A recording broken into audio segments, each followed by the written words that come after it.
이 프로를 시청하시는 시청자분들은 혹시라도 도움의 손길이 간다고 하더라도 지켜줘야 될 룰이 있습니다. 어떤 뭐 재난 상황이라든지 교통사고라든지 그런 현장에 가보면 그런 분들을 도와드리기 위해 가지고 노력하시는 분들이 많습니다. 네. 근데 문제는 사람이 끼어 있는 상태에서는 무리하게 끄집어내는 게 절대 금해 주셔야 됩니다. 오히려 나중에 신체 장애로 살 수 있는 그런 악조건이 될 수 있다는 것 고려하셔가지고 절대 무리한 구조 활동은 피해 주시면 고맙겠습니다. 알겠습니다. 네, 실시간 재난안전 정보방송 재난안전119 안전토크 시간입니다. 오늘은 KBS 재난방송 전문위원이신 경광숙 국가화재평가원 비상대응진단팀 전문위원 모셨습니다. 안녕하세요. 안녕하세요. 바로 2년 전 오늘인 것 같은데요. 할로윈 축제가 열린 서울 용산구 이태원 골목에서 참사가 나지 않았습니까? 네, 그렇습니다. 참 있어서는 안 될 일인데 150명 넘게 이제 숨졌고요. 200명 가까이가 다쳤다고 하는데 먼저 당시 뉴스 영상부터 함께 보시고 대담 이어가겠습니다. 헬로윈 데이를 이틀 앞둔 토요일 밤 이태원 거리. 여기저기서 비명이 터지더니 갑자기 사람들이 한쪽 방향으로 쏠립니다. 이태원 해밀턴 호텔에서 이태원역으로 가는 경사로. 인파가 뒤엉키면서 일부가 넘어졌는데도 사람들이 계속 몰려들었고 결국 엎친 데 덮치는 압사사고가 벌어지고 말았습니다.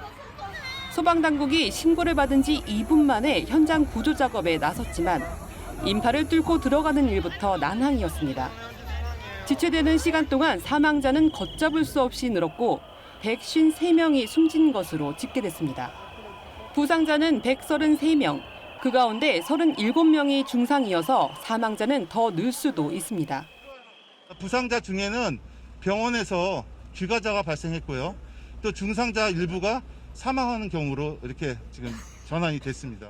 CPR로 병원에 이송이 됐기 때문에 앞으로도 더 사망자가 나올 가능성도 있습니다. 날이 밝으면서 연락이 닿지 않는 가족이나 지인을 찾으려는 실종 신고가 쏟아졌습니다. 오후 8시 기준 4,200건이 넘습니다. 사상자들은 서울대병원 등 40여 곳의 병원으로 이송됐고 그 대부분이 헬로윈 축제를 즐기러 나왔던 20에서 30대 젊은이들이었습니다. 어떻게 보셨습니까? 아무래도 의원께서는 저희들이 알기로는 이제 삼풍백화점 붕괴 때도 구조대장으로 활동을 하셨기 때문에 저런 참사가 나오면은 누구보다도 이제 감회가 다를 것 같고 마음이 아플 것 같은데요. 먼저 이번 참사로 운명을 달리하신 159명의 내국인 및 외국인 분들의 명복을 먼저 빌어드립니다. 이 참사로 돌아가신 159명이 발생해서는 안 될 그런 네. 참사에 운명이 달리되어 하늘의 별이 되었지 않습니까? 이 있을 수 없는 참사라고 생각이 되고요. 네. 또한 안전한 대한민국을 만들기 위해서 노력하고 계셨던 관련 행정관청의 노력들이 다 무의미한 결론이 나왔습니다. 아마 앞으로는 국민들 스스로가 각자가 자기 스스로의 안전은 자기 스스로 지킨다고 생각을 하면서 생활 속의 안전을 내 자신의 가장 중요하니까 중요할 그 내 자신이 희생되거나 어떤 손상이 가면 안 된다는 그런 차원에서 앞으로 어떤 생활 패턴을 네. 찾아가야 될 걸로 보여집니다. 지금 말씀하신 것처럼 저희 이 프로그램도 그래서 이제 만든 거거든요. 재난안전 119라는 게 이러한 참사가 더 이상 우리나라에서 발생하면 안 된다. 이런 걸 강조하기 위해서 만들었는데 많은 시청자분들께서 궁금한 게요. 이런 것 같아요. 왜? 물론 이제 좀 전에 이제 지도에서 그 리포트에도 나온 것처럼 지도에서 보면은 비탈길, 이제 내리막길이긴 합니다만 어떻게 해서 이렇게 많은 인명피해가 날 수 있었는지. 먼저 많은 인파가 몰릴 것을 예측을 하면서도 사전에 준비를 갖추지 않는 관할 행정관청들의 안전 예방, 예측에 대한 부분에 대한 것을 소홀히 했다 하는 것을 먼저 지적을 안 할 수가 없고요. 네. 어떤 그 행사 주체가 없다고 하더라도 국민들이 집 밖에 나오면 그 나름대로 안전할 수 있는 부분은 국가가 지켜줘야 될 안전입니다. 그거는 국민들의 그 생활하는 데 있어서 지켜져야 될 룰인데도 그런 부분에 대해서도 그런 게 지켜지지 않았다는 게 조금 안타깝고요. 저 같은 경우는 퇴직 이후에 그 기업체에서 대형 공연장이나 행사장 그런 데서 관리 감독을 했던 경험이 있습니다. 심지어 지면을 고르기 위해서 이렇게 설치한 1cm도 안 되는 두께의 합판에 입장하는 관객들이 걸려서 넘어지면서 뒷따로 오던 분들이 같이 넘어지면서 압사가 될 수 있는 그런 거를 경험한 적이 있거든요. 그러면 어떤 사고든지 모든 사고 자체가 사전에 예측되어 있는 사고는 없지 않습니까? 항시 돌발적으로 생기는데 그 돌발적인 사고에 대한 거를 예방할 수 있도록 준비하는 부분에 대한 거는 거기 행정관청뿐만이 아니라 그 관련되는 분들이 조금이라도 세심한 관심을 가져야 됩니다. 특히 이태원 그 현장은 경사면이 있지 않습니까? 경사로의 양방향을 통행을 한다. 수많은 인원들이 이렇게 밀집되어 있는 상태에서 한다. 정말로 대책이 안 나오는 겁니다.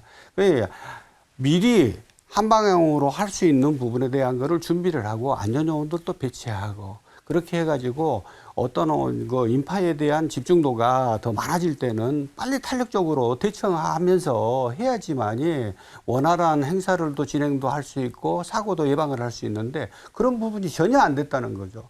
그래서 어떻게 보면 누군가가 지금 현재 그 사고가 발생한 이후에 많은 분들이 희생이 됐음에도 불구하고 거기에 대한 책임지는 사람이 사실상 거의 없다시피 하거든요. 그러면 예를 들어서 국민들은 누구를 믿어야 됩니까?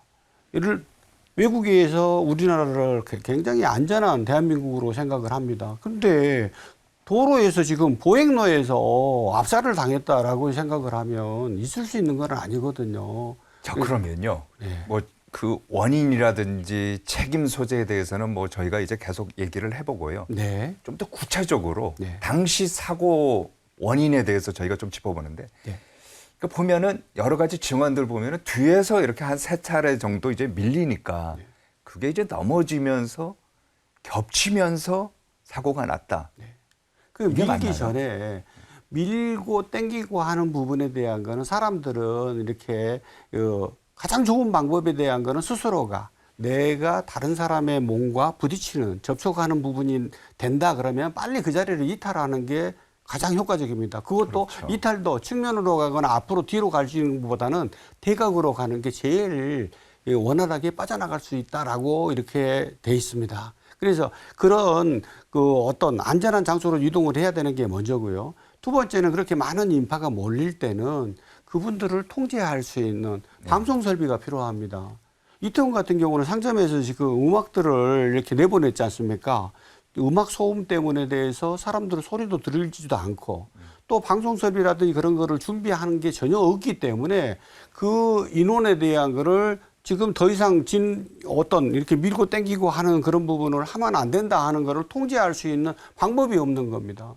그런 상태에서 밀리게 되면 정말로 쓰러지게 되고 한번 쓰러진 사람들은 뒤에 그 어떤 밀림의 현상의 힘의 논리에 따라서 계속 이렇게 쌓이게 되거든요. 그게 굉장히 위험한 거 아닙니까? 굉장히 위험한 거죠. 그걸 미처 몰랐다는 거네요. 그렇죠. 그렇게 갈 거라고 생각을 못 했기 때문에 거기에 안전요원이라든지 적시적시에 배치해야 되는 안전요원들도 배치를 하지 않았고 비상방송으로 통제할 수 있는 부분 그 소음도 차단하고 비상방송으로 어떤 이 상황에 대한 거를 그분들한테 알려줄 수 있는 조건을 전혀 안 만들었다는 겁니다.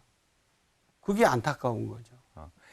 의원께서 보면은 이제 40년 이상 행사장이라든지 공연장과 같은 지금 이태원 참사와 같은 다중 인파가 모이는 이런 거 이제 많이 보셨고 안전 관리에 대해서도 고민을 많이 하셨을 것 같은데 자, 이런 현장에 가면은 무엇을 가장 조심해야 됩니까? 일단 군중 심리에 대한 거를 유도하는 행동에 대한 거는 하시면 안 됩니다. 예를 들어서 관객들이 많이 이렇게 밀집이 되다가 보면 내가 가고자 하는 부분에 대해서 가고 싶어 하는 거는 희망사항입니다. 네. 그렇지만 무리한 힘으로 밀고 가려고 하면 근데 자기가 가고 싶지 않아도 뒤에서 계속 이제 밀리는 경우가 있지 않습니까? 그거 미는 거 그거 자체에 어떻게 대한 합니까? 게 그랬더니?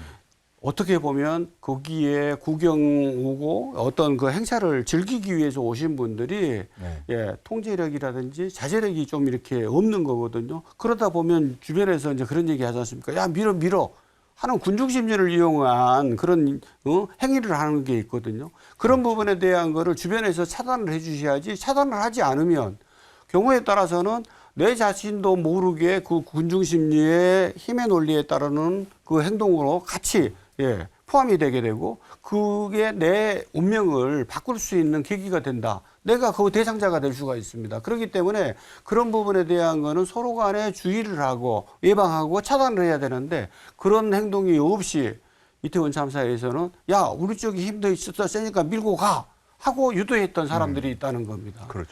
굉장히 위험한 원행이죠. 자, 그럼 과학적으로요. 예. 우리가 이제 말로만 하지 말고 과학적으로 한번 살펴보면은 한 사람이 이렇게 넘어졌을 때 그 위에 이제 또 한 사람이 겹치고 넘어지면서 겹치고 이렇게 돼서 한 6명까지 이렇게 됐다면 네. 한 사람의 몸무게를 우리가 한 60kg로 잡았을 때요. 네. 그러면 66, 36, 360kg 이 무게가 제일 밑에 깔린 사람한테 도달한다 이런 얘기인가요? 예, 그렇습니다. 그런데 문제는 신체가 적은 사람일수록 체구가 적은 사람은 같이 눌리는 그렇죠, 뭐. 게 예를 들어서 가장 중요한 게 그거거든요. 옆에 사람이 밀착되는 과정에서는 내가 호흡을 할 수 있는 공간이 확보돼야 됩니다. 어떻게 확보합니까? 그런데 확보하는 거를 만약에 아까 잠깐 말씀드렸습니다마는 그런 주변의 사람들과 신체 접촉이 무리하게 내가 호흡하는데 장애가 될 것 같다 하면 그 자리를 빨리 벗어나는 게 최선의 방법이고요. 만약에 그게 안 될 때는 이렇게 팔짱을 껴서 내 심장 쪽에 가슴 쪽에 호흡하는 부분에 대한 거를 확보를 해줘야 됩니다. 팔짱을 껴서 네. 또 만약에 그게 안 된다고 팔을 움츠리거나 아니면 본인이 가지고 있던 의류, 지금 말해서 옷이나 가방 같은 경우를 왼쪽 가슴 쪽에 위치를 해서 압박에 대한 완충 역할을 할 수 있는 심장 호흡하는 데 대해서 조금 더 원활한 호흡이 될 수 있도록 그렇게 완충 역할의 공간을 만들어줘야 됩니다. 그런 게 없는 상태라면 그 압력, 아까 말씀드렸던 360kg의 압력을 그대로 누른다. 대안이 없는 거죠. 그러니까 밑에 깔린 것뿐만 아니라 예. 옆에 있는 사람들이 밀칠 때도 조심해야 된다 이런 말씀이시네요. 그렇죠. 그거는 사방의 전체적인 게 어느 앞뒤에서만 미는 힘의 논리는 적용이 되는 게 아니거든요. 네. 만약에 옆에 공간이 비었다 그러면 신체 조건이라든지 위치에 따라서 옆으로 이렇게 빠져나가게 될 수가 있는데 옆에도 똑같은 상태이기 때문에 나갈 수 있는 공간이 없는 거죠.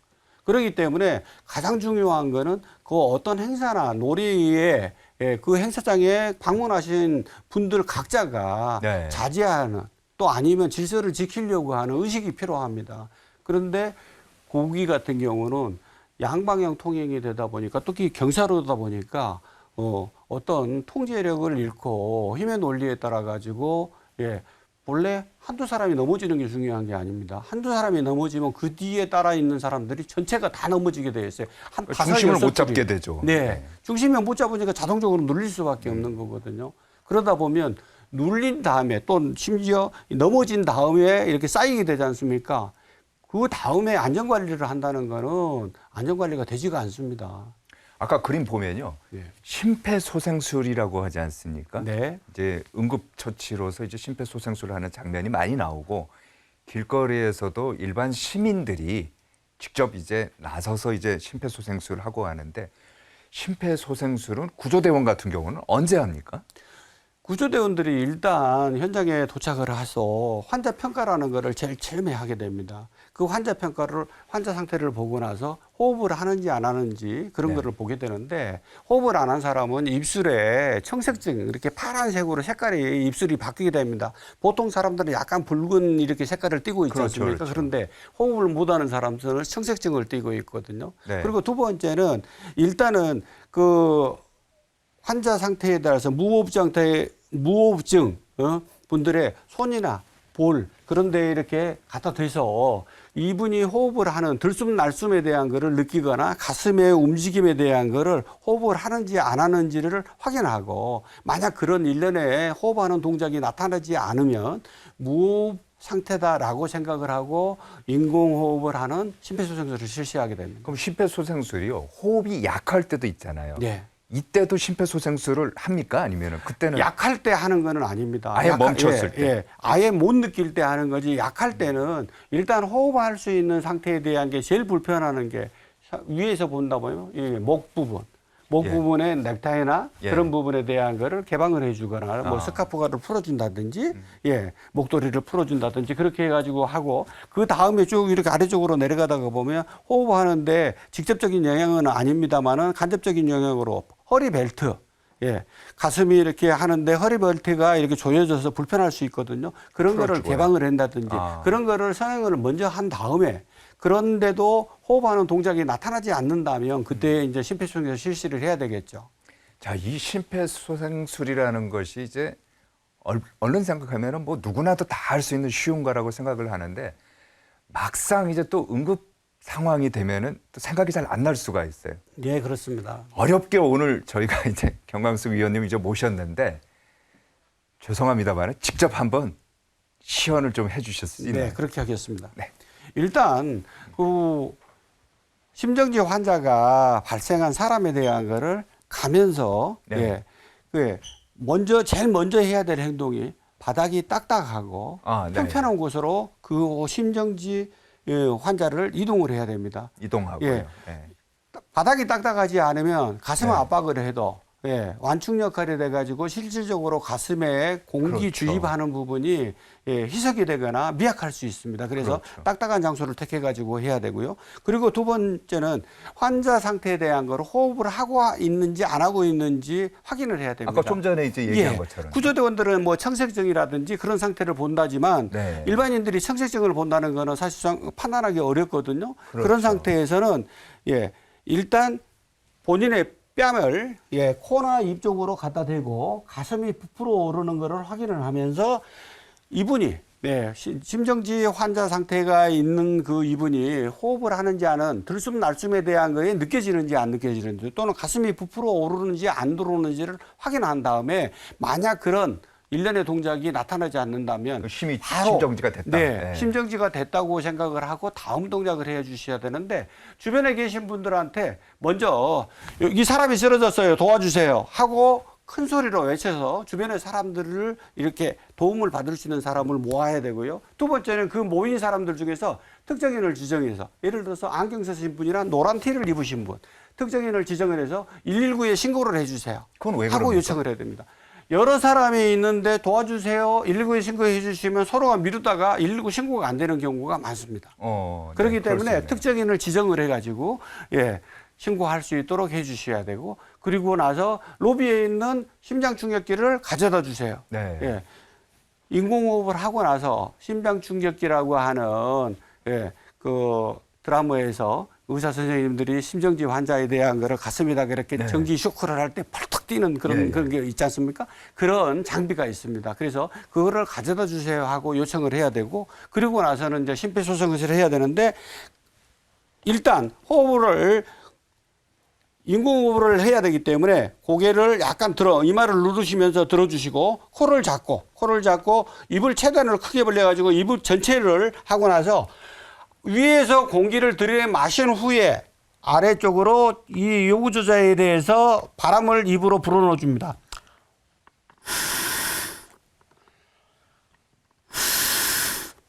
이렇게 바람을 불어넣어 주는데 만약에 쓰러진 사람이 어떤 감염 질환을 가지고 있는 사람이 있다면 입을 대고 있는 상태에서 호흡을 하게 되면 내가 감염될 수 있습니다. 그래서 마시고 그래서 내가 들여 먼저 마시고 밖에서 뱉는군요. 공기를 마시고 불어넣어주는 동작만 해야 됩니다. 두 번을 한 다음에는 가슴과 가슴 사이에 있는 명치 끝에서 약간 2, 3cm 위가 압박점입니다. 네. 거기와 제가 무릎이 있는 무릎과 무릎 사이에 대한 거를 삼각형 형태로 유지한 다음에 팔을 깍지를 끼시고 예. 그리고 누르는 거를 90도 수직이 될 수 있도록 잡으시고, 네. 예. 팔림으로만 직각으로요. 팔림으로만 누르지 마시고, 예. 허리를 같이 이용해 가지고 눌러 주시는데, 누르는 압박의 깊이는 5 내지 6cm 정도면 되고요. 그리고 1분당 100 내지 120회를 눌러줘야 됩니다. 아. 그렇다면 제가 한번 해보겠습니다. 하나, 둘, 셋, 넷, 다섯, 여섯, 일곱, 여덟, 아홉, 열. 하나, 둘, 셋, 넷, 다섯, 여섯, 일곱, 여덟, 아홉, 스물. 둘, 셋, 넷, 다섯, 여섯, 일곱, 여덟, 아홉, 서른. 이렇게 1분에 100 내지 120회를 눌러주셔야 되는데, 그러면 이걸 언제까지 해야 되느냐? 생각보다 굉장히 빨리 해야 세네요. 됩니다. 예, 빨리 해야 됩니다. 그리고 천천히 하면 안 되고 120회를 못 합니다. 너무 천천히 하게 되면 효과가 상쇄된다라고 생각을 네. 하시면 되고 좀 더 빠르게 해야 되는데 그러면 이 가슴 압박을 언제까지 해야 되느냐? 예, 계속 하셔야 됩니다. 계속요. 네. 계속 해야 되는데 만약 내가 하다가 지치면 앞 사람이 반대편에 앉아가지고 똑같은 상태로 호흡이 해주면 돼요. 돌아올 때까지 계속 네. 반복해야 된다는 말씀이십니까? 만약에 심정지 상태에 있던 분이 기침을 하거나 네. 예, 호흡이 돌아와서 어떤 신체적인 반응이 날 때는 수도를 해주시고 네. 상체를 세우셔가지고 등을 이렇게 두들겨 주시면 되고요. 만약에 그 상태가 아니라 그러면 119 구조대원들이 현장에 도착해서 환자를 인계할 때까지 계속 지속적으로 해주셔야 됩니다. 그렇지 않으면 심정지 환자가 절명할 수 있다는 거 참고하셔가지고 할 수 있는 데까지는 최선을 다해 주셔야 됩니다. 근데 그렇게 강하게 누르다 보면은 뭐 갈비뼈가 부러진다든지 그런 부작용은 없습니까? 부작용은 있습니다. 그렇지만 갈비뼈 부러지는 거는 나중에 치료를 하면 나올 수가 있습니다. 근데 그렇죠. 예, 이게 호흡을 못하는 상태는 멈추면 네. 절명을 하기 때문에 갈비가 부러지더라도 시행을 하는 게 맞습니다. 그리고 원칙대로 하다가 보면 갈비 부러질 확률이 높지는 않습니다. 근데 내가 압박하는 사람이 자세가 흐트러졌다든지 아니면 옆으로 측면에서 한다든지 그럴 경우에는 그런 갈비가 부러지는 경우가 나올 수가 있겠죠. 그렇지만 갈비가 부러지더라도 죽이는 것보다는 이분이 죽는 거를 눈뜨고 보는 것보다는 낫지 않습니까? 그렇죠. 그렇기 때문에 시행을 해야 됩니다. 아, 예. 그동안 이제 저도 뭐 상식적으로만 알던 심폐소생술이 어떻게 하는지 뭐 책으로 보고 뭐 그림으로 보고 이렇게 했는데 위원께서 직접 이렇게 시연을 해주시니까 이제 확실히 알 것 같아요. 네. 어떻게 해야 되는지요. 자, 그러면은 위원께서도 과거에 구조대원이셨지 않습니까? 네. 그러면은 실제로 지금 보여주신 것과 같은 심폐소생술 여러 번 하셨습니까? 어땠습니까? 일단 심정지 환자를 발견하거나 아니면 현장에서 확인하게 되어 이제 그 심폐소생술을 실시한 경우는 거의 없습니다. 다만 저희들이 활동하는 공간이 화재 현장에 아무래도 많이 활동을 하게 되지 않습니까? 그러다 보니 화재 현장에서 유독가스를 마시거나 아니면 호흡 장애로 인해 가지고 네. 예, 호흡을 제대로 못하는 사람들은 많이 발견됐고 또 구조를 하게 됩니다. 그래서 시행해서 그분들의 어떤 생명을 돌아올 그렇죠. 수 있도록 했던 거는 한 뭐 수십 건이 있습니다. 아, 그렇군요. 자, 위원께서는 이제 그동안 정말 이제 많은 현장에 다니지 않았습니까? 네. 사고라든지 재난 현장 이제 돌아다니시고 했는데 사고나 재난 현장에서요. 이 프로그램 보시는 시청자분들께 꼭 이것만은 지켰으면 하는 그런 당부나 부탁 뭐가 있을까요? 예, 가장 중요한 게 하나가 있죠. 전달하고 싶으면서도 전달할 수 있는 방법이 없어가지고 못했던 건데요. 어떤 뭐 재난 상황이라든지 교통사고라든지 그런 현장에 가보면 많은 분들이 서로 간에 어떤 부상자라든지 그런 분들을 도와드리기 위해 가지고 노력하시는 분들이 많습니다. 네. 근데 문제는 도와주셔가지고 나중에 그분들이 정상적인 삶을 살 수 있도록 해주는 게 도움이지 않습니까? 그런데 문제는 차량이라든지 아니면 구조용물에 끼어 있는 사람을 주변의 힘의 원리로 무리하게 끄집어내가지고 네. 신경계통에 손상이 가가지고 이후에 정상적인 삶을 살지 못하는 전신마비나 하반신마비로 살 수밖에 없는 그런 상황이 만들어지는 경우가 드물지 않게 나타납니다. 자, 그렇다면 그분들이 사실상 구조하면서 그 내용을 모르기 때문에 무리하게 힘을 가했지만 이 시간 이후부터 이 프로를 시청하시는 시청자분들은 혹시라도 도움의 손길이 간다고 하더라도 지켜줘야 될 룰이 있습니다. 불이 나서 예를 들어서 소사라 불로 인해 가지고 사망에 들거나 네. 아니면 차량이 물속으로 빠져들어서 침수돼서 사망을 하게 되거나 하는 경우가 아니라면 사람이 끼어 있는 상태에서는 무리하게 끄집어내는 게 절대 금해 주셔야 됩니다. 그러면 그분들이 해야 될 게 뭐냐? 신체적으로 압박을 받지 않는 분들은 구조 활동을 해주시고 그게 아닌 압박이 돼 있는 상태에서는 넥타이나 스카프나 아니면 이 셔츠에 대한 단추를 풀어주는 정도로 네. 이렇게 해주시고 출혈에 있는 분들은 지혈을 해주는 정도로 네. 끝내주셔야지 그 이상을 초월하게 되면 오히려 도와주는 내 도움이 오히려 나중에 신체 장애로 살 수 있는 그런 악조건이 될 수 있다는 것 고려하셔가지고 절대 무리한 구조 활동은 피해 주시면 고맙겠습니다. 알겠습니다.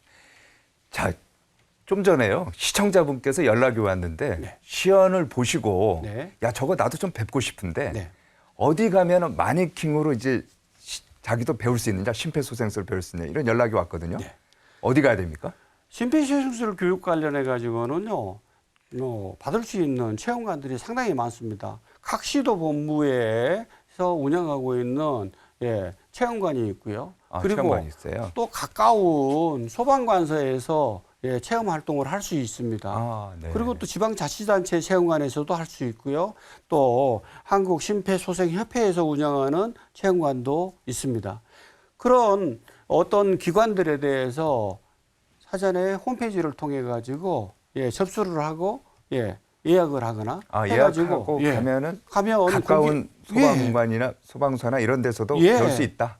그래서 이 동작에 대한 거를 얼마든지 체험을 할 수 있기 때문에 많은 분들이 심폐소생술은 나를 위해서 하는 게 아니지 않습니까? 내 주위에 있는 내 가족들과 주변의 지인들을 위해서 하는 거거든요. 네. 그렇기 때문에 이렇게 많이 체험하셔가지고 어떤 이런 돌발적인 상황 때 대응할 수 있는 그런 아름다운 사랑 나누기도 필요하지 않을까 생각을 합니다. 네, 잘 들었습니다.